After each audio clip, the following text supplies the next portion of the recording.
Ladies and gentlemen, boys and girls, how y'all doing on this Sunday afternoon? This is the Club of the Man 1993, and we are here live for my live review of this past week's episode of AEW Dynamite, the March 30th, 2022 episode that took place in Columbia, South Carolina. Of course, this is WrestleMania Sunday. Night 1 was last night, where, of course, we did have former three-time TNT champion Cody Rhodes, the American Nightmare, make his debut, his return to WWE last night at WrestleMania Night 1, which I will, of course, talk about that. I will talk about that this coming Monday with my WrestleMania live review, because I highly doubt I'll be up to it tonight.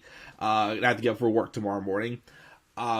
But that took place last night. I have night 2 tonight that we'll be going over. Daniel Gaiza's, once again, we will be doing 2 more live reactions tonight. Last night's live reactions for Stone Cold and Kevin Owens, though, was a huge success. Got about 9,500 views on that stream. Thank you guys very much for that. Of course, that was an excellent stream. And to Joe Miller also for hitting me with a Stone Cold start at the beginning, which is a complete shock to me. Did not expect that whatsoever. That was a nice surprise there.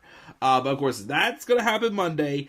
Of course, those of you who did watch ROH Supercard, I did not, but I'm being told that was a successful show as well.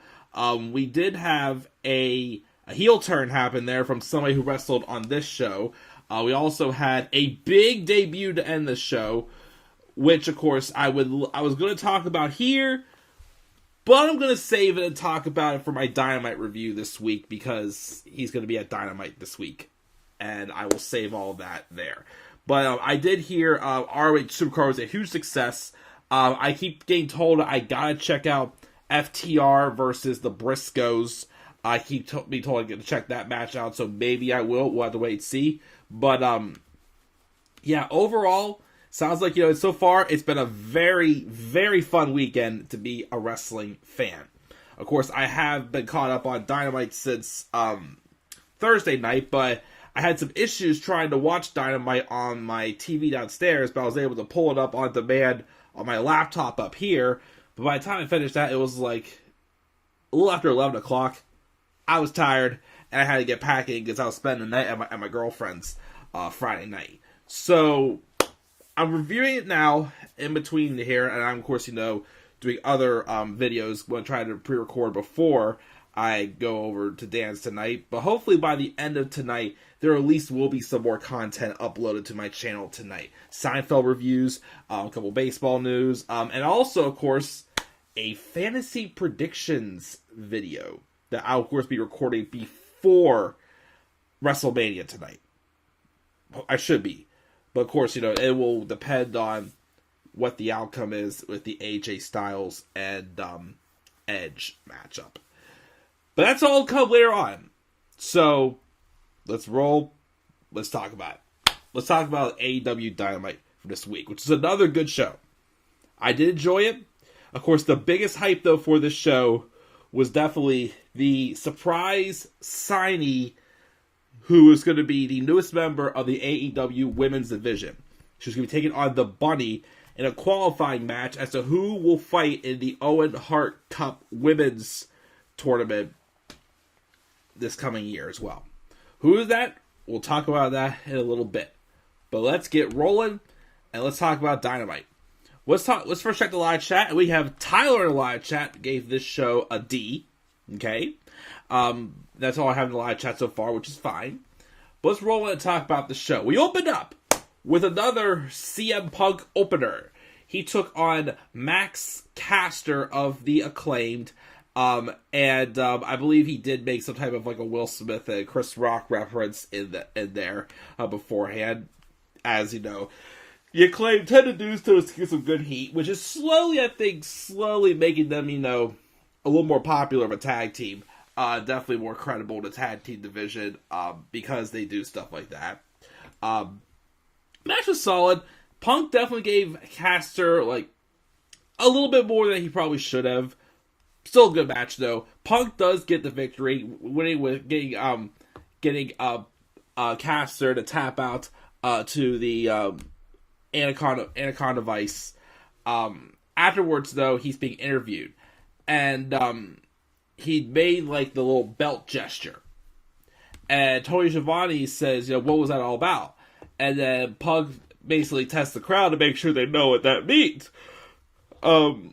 He says he doesn't know who's going to be champ in a week's time, but he knows there's a lot of gray in his beard and scars on his head, and before his time in AEW is over, he plans on being world champion. So he's coming after the world title, which could be CM Punk versus Hangman Adam Page. Could be CM Punk versus Adam Cole, who's looking for another shot at the AEW world title. Could be MJF. Could be Keith Lee. Not yet for Keith Lee, I don't think. Could be a few others. Could be Kenny Omega. Who knows? But we do have a lot of names I think are ready to fight for that world title. Who will it be, though? We'll have to wait and see. After that, we have MJF with FTR backstage. Smart Mark Sterling, though, is posting photos of Wardlow on the wall, but Max doesn't want to talk about that or even say Wardlow's name. He's calling him a pig. But it says how the Pinnacle is moving up, and FTR are going to beat the Ass Boys in a match tonight. But Harwood says he doesn't know what's behind him and Wardlow, but they're still friends with both of them. But they're not going to get involved in what's going on with MJF and Wardlow. And then MJF tries to throw Wardlow under the bus by saying that he talked shit about FTR when they weren't around, but they don't look like that they were believing what MJF was saying. Then MJF says the catchphrase, but showing a little more cracks in the Pinnacle, it looks like here. Jon Moxley took on Jay Lethal in a very, very good match.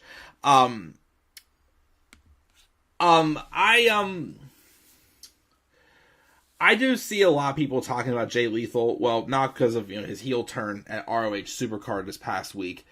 But I think the story they're trying to tell here with Jay Lethal is he comes in obviously as the more experienced veteran. And even though he is coming up, short in these matches, people are still respecting him. And those who haven't heard him before are seeing the talent he is. However, though, I think the story that they're going to be going with him was he's turning heel because, it's kind of like the same thing with Edge. I could be, like a talent that has nothing really to prove to people who know who I am, but people who don't know who I am, you're going to find out who I am, and I'm not going to start be playing, the nice guy who's like, acknowledging, talent. He's going to business for himself here, basically. But him and Moxley, very excellent back and forth match. And then afterwards, Moxley offers a handshake. Lethal, who was upset, though hesitated, but then he agreed to shake his hand. But then again, things did change at Supercard. May see more about that this coming Wednesday on Dynamite, because he could have a feud because of who debuted at the end of Dynamite. At the end of Supercard, who's going to be working both in ROH and AEW. But of course, we'll wait and talk about that when we get to Wednesday night's show. But another stunning performance there by Lethal for sure, and a good match by Moxley. Although it was a little strange, I'll be honest, because Moxley by himself, don't think he had Regal with him, was kind of acting like a babyface again. But yet when he is with Regal, he feels like he's on a heel level again with Danielson. So, which way they're going, Moxley?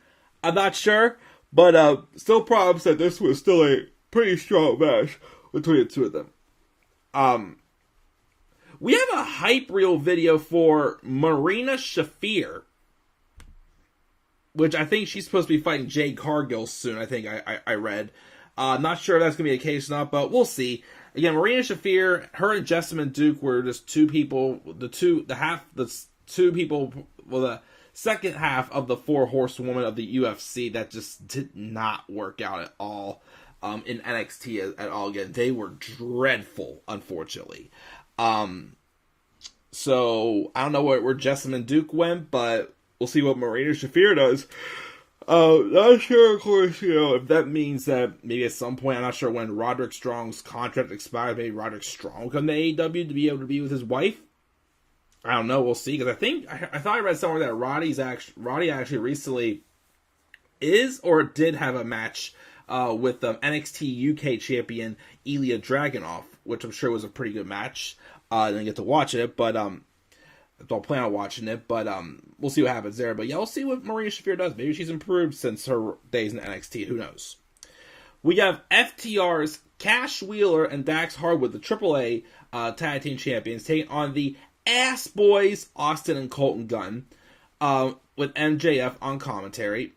And, it was a solid match. The Ass Boys are still kind of on like the lower end of the tag team division for me, but, they're still not too bad. And FTR is just the best old school wrestling there could be. During the match, though, Wardlow came through the arena and was walking down the ramp with some security guards. He was hunting down, of course, MJF, who costed him the TNT title recently. But then, of course, MJF was just still barking at Wardlow on the microphone on commentary, calling him a pig and whatnot. But then the security eventually became too much for Wardlow, who was escorted out of the arena so he needed to get his hands on Max tonight. But then eventually, though, FTR would come away with the victory with the big rig on Austin Gunn, which is, I think, their new name they're calling for their former finisher called the Shatter Machine. But, good match for sure. Afterwards, though, FTR and MJF bicker over Wardlow, and Dax Harwood says how Wardlow is his boy, too. Again, there have been rumors that since they fired Tully Blanchard that Bret Hart is rumored to be coming in to manage FTR.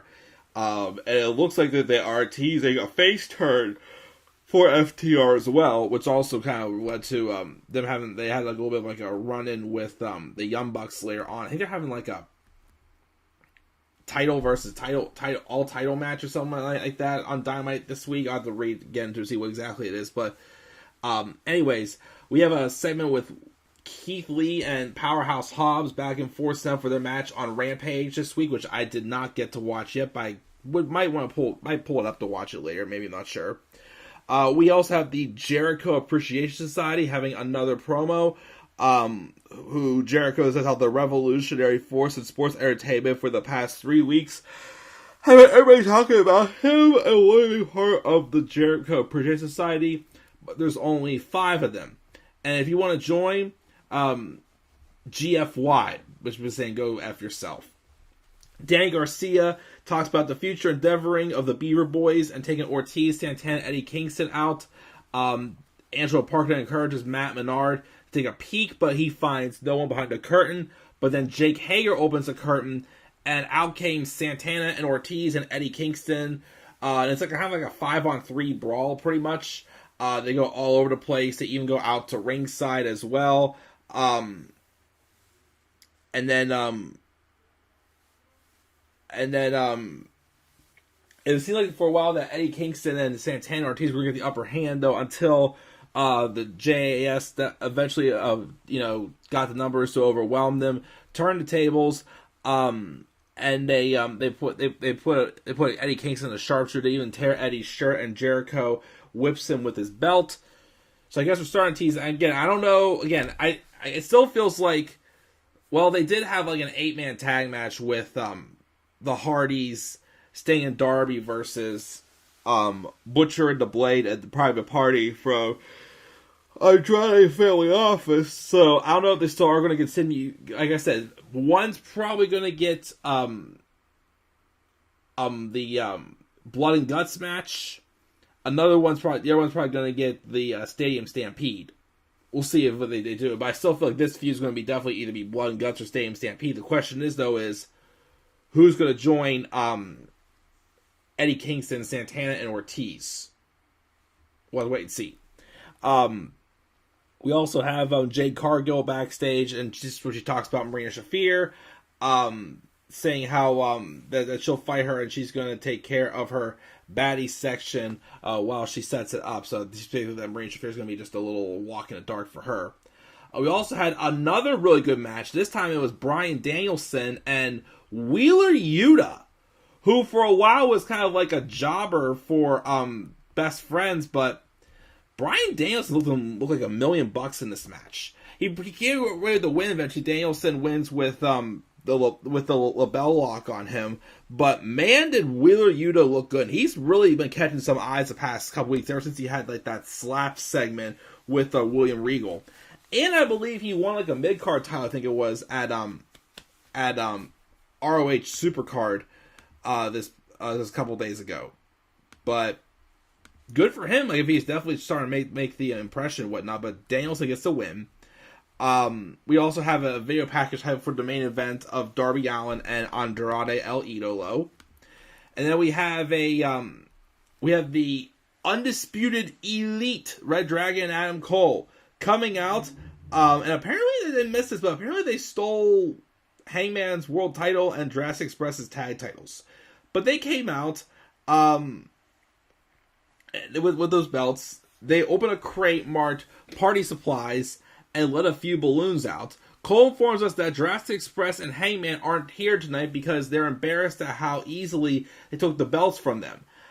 Adam Cole says, hey, you can't steal something that belongs to you, and this celebration is just for them, it's for us and all of AEW. AEW means a new era, a new crew to run the show, and they're the 3 best wrestlers on the planet. Kyle says how some haters have been saying they're not ranked highly enough to challenge for the tag titles, but they're wicked and the rankings don't matter. He's got to sit down because he had a little too much champagne backstage or something that he said, which may or may not have been true, but it definitely was a little bit awkward. So hopefully Kyle was okay. But then Bobby Fish said he'll put their resume up against anyone in the industry, and you're looking at the 3 baddest dudes this company has to offer, bar none. Which you can say it is true, because they are definitely, one of the best stables for sure today. But then out comes the Hangman Adam Page, driving his car right up to the stage, hits the ring and lays everybody out. Fallaway slam on Kyle. He got a buckshot lined up for Adam Cole, but then Fish and O'Reilly saved Cole. But then Jurassic Express and Christian Cage come from behind and attack them on the stage, and they lay him a beatdown and take their belts out.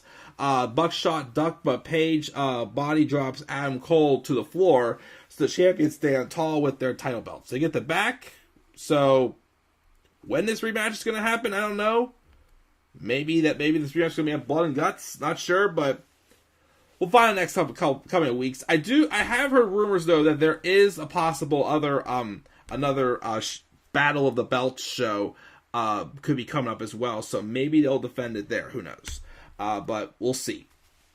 We also have Thunder Rosa being interviewed, saying how she's the first Mexican-born women's world champion. She's fought and clawed her way to the top to be the face of the division, but she doesn't just want to be the face of the division. She wants to be the face of all women's wrestling. Every time she gets on top, there's bullies, and a lot of people want to knock her down. But foundation stays standing. She'll be a foundation for this company, so come and get her. She's ready. She invites Nyla Rose to use her words, but she's here to fight. So she wants to wrestle the best in the world, and she'll defend the world title all around the world. So I guess we are going to be seeing Nyla Rose and Thunder Rosa soon, which fine. But again, as I keep saying, why is Nyla Rose always like the first title defense need be for just for the heck of it? Like I said, it's going to hurt her credibility, I feel, but who knows? FTR though cut a promo though.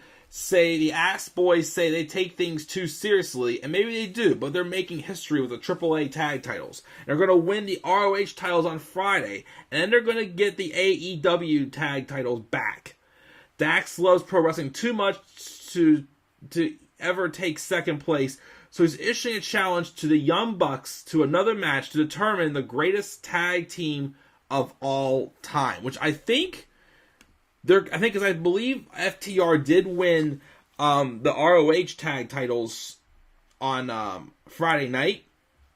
And I think that they're putting them all on the line against the Young Bucks this week, which that will be huge if they did. But a rematch, FTR and Young Bucks, again, they had a good, not as good as I had hoped for though, but still a pretty good, like a B+ match against the Young Bucks. I think it was at Full Gear 2020.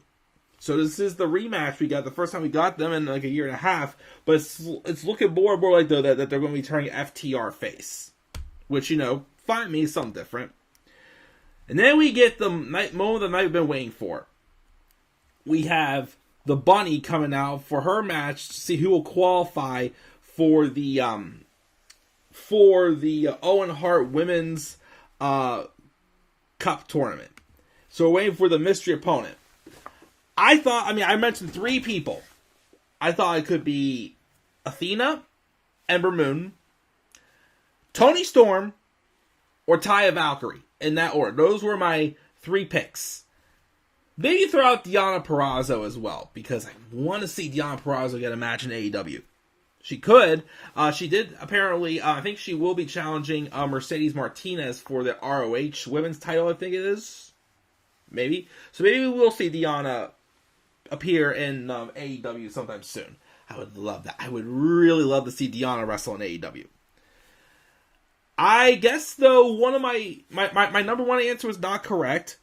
But my number 2 answer was correct, as the woman who made her AEW debut was no one else other than Toni Storm. Toni Storm came out to some like 80s theme music, she had her shades on. She looked in character, but then she took the shades off, and she got emotional.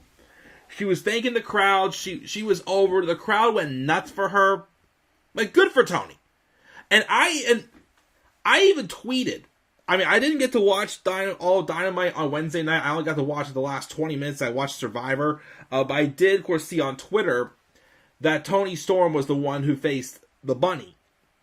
And I tweeted and said, she will be an excellent, guest for Talk is Jericho.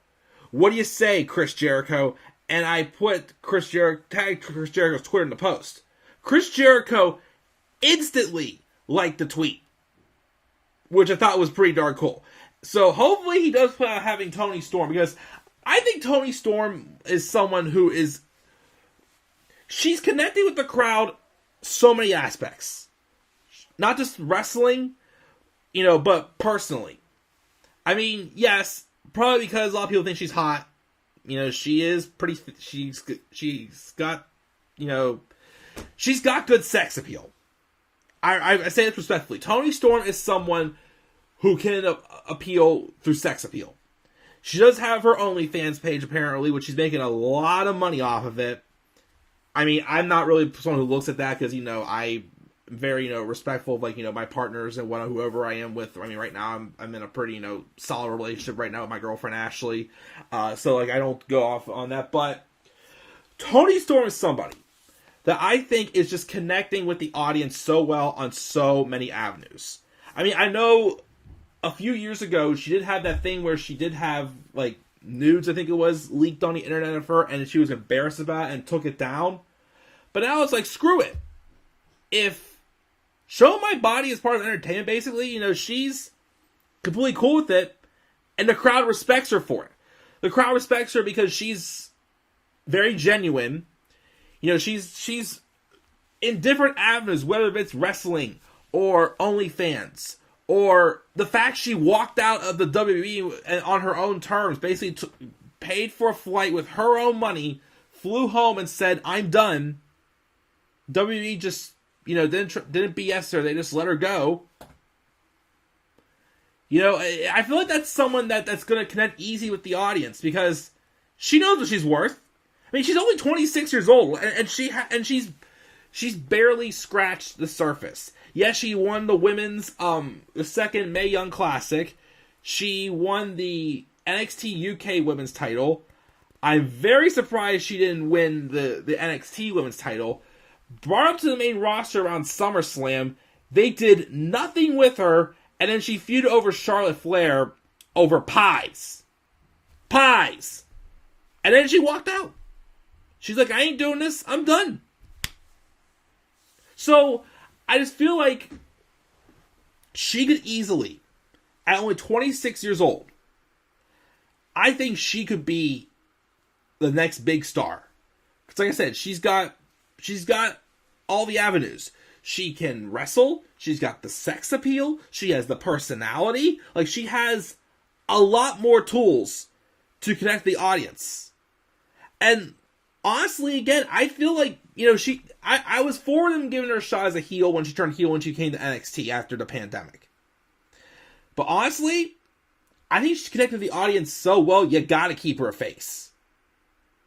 I think she should remain a babyface, and give it time, she could be the one to dethrone Thunder Rosa. She could be.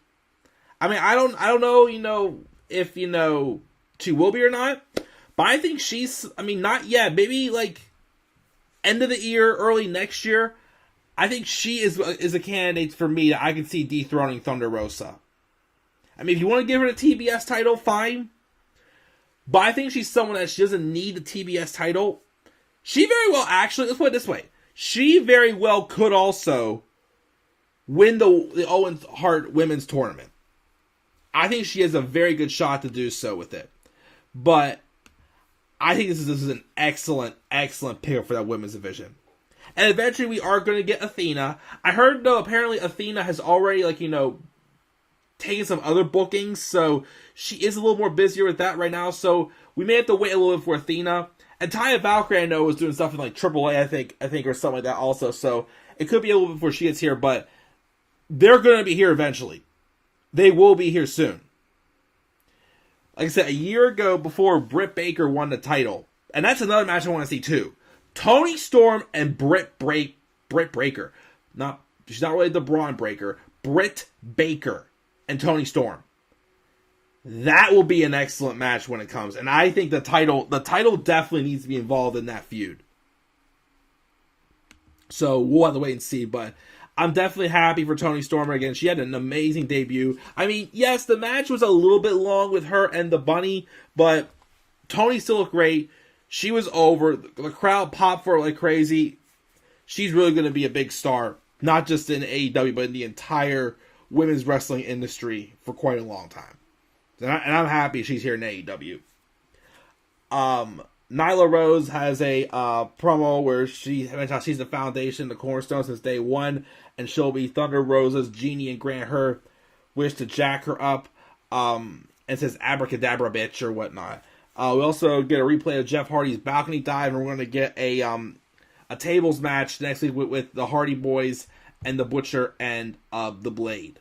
And then we get Darby Allin and Andrade El Idolo in a very, very fun main event. Darby had reversed into a fireman's carry to a crucifix driver, and also got a Fujiwara armbar out of it. We had some crazy interference, which did cost Andrade El Idolo to get the victory over Darby Allin with the hammerlock DDT. And then the Andrade family office did start beating down on Sting, who tried to, get Darby up after the match. The Hardy's boys, though, did make the save, as this feud's going to continue, and that's how the show went off the air. So, I thought it was a great show. I gave the show a beat. Again, definitely the highlight of that was definitely Toni Storm's debut. Again, that's still a very, very big pickup. Very wise move there by Tony Khan. Again, eventually we will get Athena. We will get Taya Valkyrie. But, yeah, that's a very exciting addition for sure with Toni Storm coming to AEW. She is going to be magnificent for many years to come. And again, she's only 26 years old. She's already doing some very big things, making some very big statements at her age. So, I'm excited. But guys, that is my thoughts on AEW Dynamite from the March 30th edition. This week's Dynamite is going to be a big one to talk about for sure. I do look forward to talking about it. But what are your thoughts, guys, on Dynamite from this week? Leave your thoughts down in the comment section below. What's your thought on Toni Storm making her AEW debut as well? Make sure to talk about that as well. Slap a like on the video, guys. Subscribe to our content on my channel. Follow me on Twitter as well at DemandAirboy93. Tell you guys I'm checking out. I'll catch you all later for my live reactions for Edge and AJ Styles and Brock and Roman tonight for WrestleMania Night 2. I will try to get some other content uploaded beforehand. If I don't upload it beforehand, I'll upload it when I get home tonight. And also, again, thank you as well for the very, very popular stream I had with Stone Cold Steve Austin and Kevin Owens last night as well. Again, had 9,500 views. Definitely the highest I've had since All Out last September, when we had about 9,000 viewers for the Young Bucks and the Lucha Bros Steel Cage match. So again, guys, thank you all very much for those views and support as well. And with that, guys, I'm checking out. I'll catch you guys later. Have a great rest of your night. And peace out, everybody.